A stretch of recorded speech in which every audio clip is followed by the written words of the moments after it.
Friends and Family Day. So all of my friends that are here, can you wave your hand? Thank you. Thank you all for being here. I'd like to give honor to Pastor Davis. Thank you for the gracious invitation.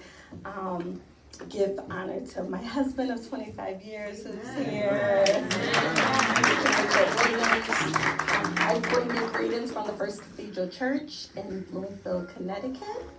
And I'm not going to be before you very long at all. I was actually here and gave my testimony about an hour ago. Same room, same space, so I'll just give you the abbreviated version of it right now. But especially with so many young people here, I think it's just so important to know your bodies and know your health, and for all the females to get mammograms. So I would get a mammogram every single year. Every year I would get a mammogram. And I got one last year around this time, and I got a letter in the mail that said, "Congratulations, your 3D mammogram is fine, benign, no cancer." So I was very happy about that. And then weeks went on, and out of the blue, my OBGYN called me, and she's like, "I want you to also get a biopsy and an ultrasound." And I said, "Why?" The 3D mammogram said that everything was fine.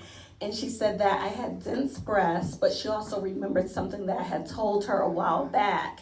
And that was in 2016. I told her that my father told me for the very first time that he was living in a country in Belize, it's in Central America, and his mom had breast cancer. So they brought her to the United States to get the best help possible.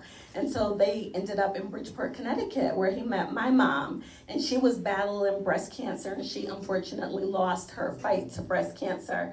Her name was Pauline. She passed away, and then I was born, and then they named me Pauline. And so that created a medical family history of breast cancer. With that knowledge, that's why she wanted me to get additional tests. So I got the additional tests, and they found something suspicious under my arm and in my left breast.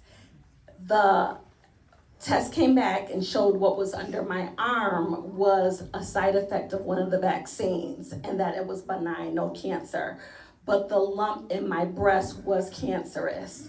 So when I got that news, nobody wants to hear that they have cancer. It just kind of went through me. I didn't really cry. It was just more like frozen. Then my husband came home. He hugged me. We talked about it. And I had two friends at the time who both got breast cancer a couple months apart. They were both in their 30s. So one of them had breast cancer. The other one was the caregiver for her. She just went to get checked out because she watched her friend lose her hair, get sick and all of that. So she's like, "Let me check my own body." And when she went in, it turns out that she had it too. So she was telling me to pray for her. And again, both ladies in their 30s. And then I had to turn around a month later and ask her to pray for me. So the three of us were going through it back to back to back. They both asked me to go to see Dr. Camilla Lawrence, and I went to see her. She is amazing, the director of breast cancer surgery for Hartford Healthcare. And she came in the room and she said, "I recognize you from Facebook, you and your husband." And we thought that was kind of funny and cute. And then she went to serious business, and she was like, "You have a lump, it's cancerous." And she thought that she could go in and remove it and have radiation and be done with it. That was the plan. Further tests showed that this lump that they thought was 1.7 centimeters was actually a type of cancer called HER2 positive, which is very aggressive, and that within weeks, it went from 1.7 to 2.5 and then 5 centimeters. So it had doubled in size, and this cancer was attacking my body and it was trying to kill me. So she said it was too big that she could no longer operate on it. She couldn't even get to it because it was so large. And she told me I had to go through chemotherapy first. And she's like, "You're going to lose your hair, you're going to lose your nails, you're going to be nauseous, all this stuff." I'm like, "No." And I felt like she was talking about somebody else. I even said to her, "Who are you talking about? Who's going to lose their hair? I'm not going to lose my hair." And she's like, "I'm talking about you." And then she put me in another room to get a BRCA1 test for the gene to make sure my daughter was affected. It just went on and on, test after test after test.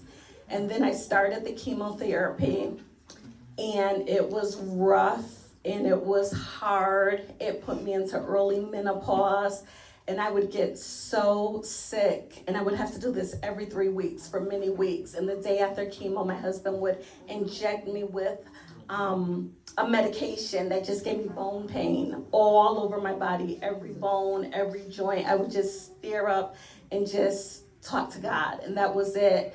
And I could not taste, I could not really smell food, I couldn't be around food. Everything tastes like metal, down to the water. And there's somebody here right now, actually, Miss Tanisa and her son, Nehemiah, and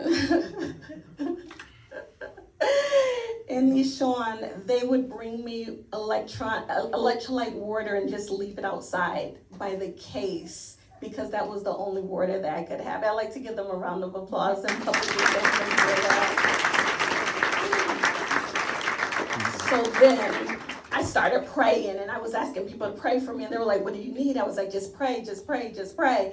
And the prayers were just coming from everywhere. And then I started being public with it. I put it on Facebook, Instagram, Twitter, just saying, pray, pray, pray, pray, pray. And people like your pastor, Pastor Jeanette Davis, came to my house, stayed 6 feet apart, because I was battling this during a pandemic when no one could visit me, no one could hang out with me. She came with Shane and another member of her committee right there. And it was such a blessing just to see someone like in my house, and she prayed, and she gave me a plant that called Shane Omac, my Shane plant. And Shane would send me such encouraging messages. And then the more I shared, the more people would pray. So the blessings were going up. The blessings were going up, praises were coming down, and then it was time for the surgery. And at that point, I had the option of getting reconstructive surgery, but I decided that I didn't want reconstructive surgery, that if they were going to remove one breast, I wanted them to remove both. That was just going to be completely flat, and my doctor was okay with that. We went in, we had the surgery, she removed both of my breasts, and I came home the very next day, which was crazy. And I was home for 2 days, everything was fine. And then on that third day, I started feeling a lot of pressure, to the point where I felt like I couldn't breathe. I called for my daughter Trinity to grab my husband, and my ears started ringing, and then I couldn't hear. And then my eyes, all I could see were like gray circles. I could not see, I could not hear, I could not stand. And my husband grabs me, gets me in the car on a Saturday night in the dark. I was wet, I was no coat. He was just trying to get me to the hospital as quick as possible. We get to the hospital, and they were like, you shouldn't be at this hospital. I was at Hartford Hospital. They're like, you should be in New Britain, because that's where your surgery was. And I was like, no, I'm supposed to be here. And they're like, no, you're not. But anyway, my husband got in touch with my doctor, surgeon, who was 45 minutes away. She came to the hospital. She cut me back open and found a 1-liter hematoma that was crushing my chest. And she had to cut that out of me, sew me back, and then I had to go through multiple blood transfusions. I had to be in the hospital with nurses bathing me, trying to take care of me. Couldn't have visitors at the hospital, was trying to sneak in my husband and my kids, but it was horrible. But the person that was with me, God was with me the whole entire time. And 2 weeks later, that surgeon asked me to come to the hospital. And I'm like, I can barely walk. I left there with drains that were coming down. The drains were dripping and overflowing. When we went to the hospital, one actually broke, and my husband took the drain and put it in his mouth to suck out the blood to try to give me help enough to get me to the hospital. So after that, she wanted to see me. So we went to see her. Again, this is just 2 weeks after the surgery, 4 months ago. And she had me on the bed, and she said, the scars look really good. I'm like, thank you. And then I thought we were going home, because I know it takes weeks and weeks and weeks to get the answers to what's going on in your body.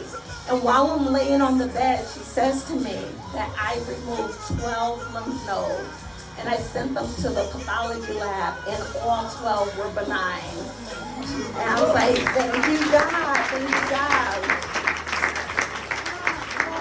And then the breast, it was so far removed from my mind. I was just happy about the lymph nodes.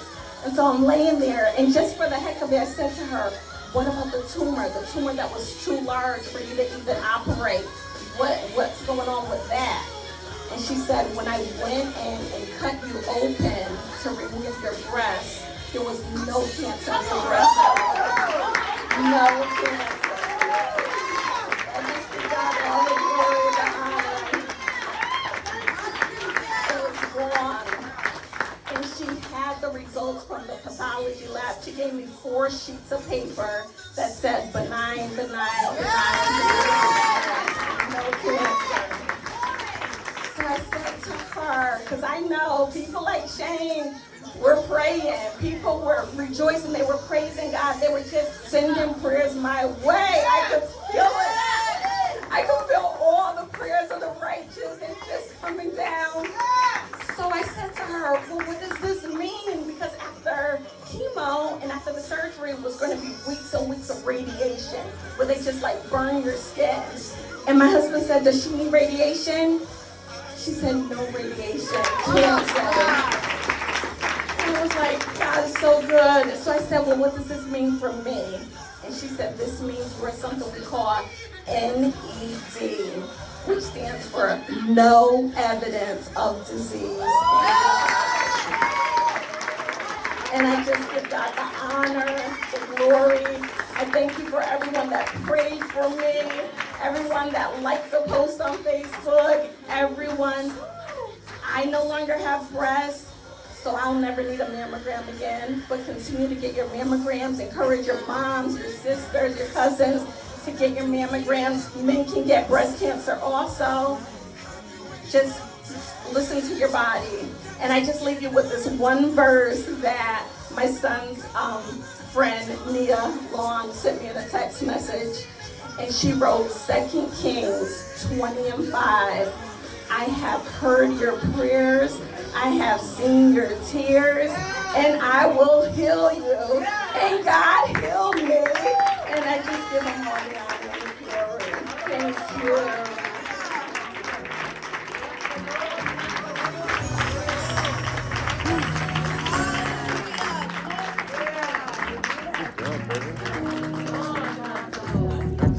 Well, I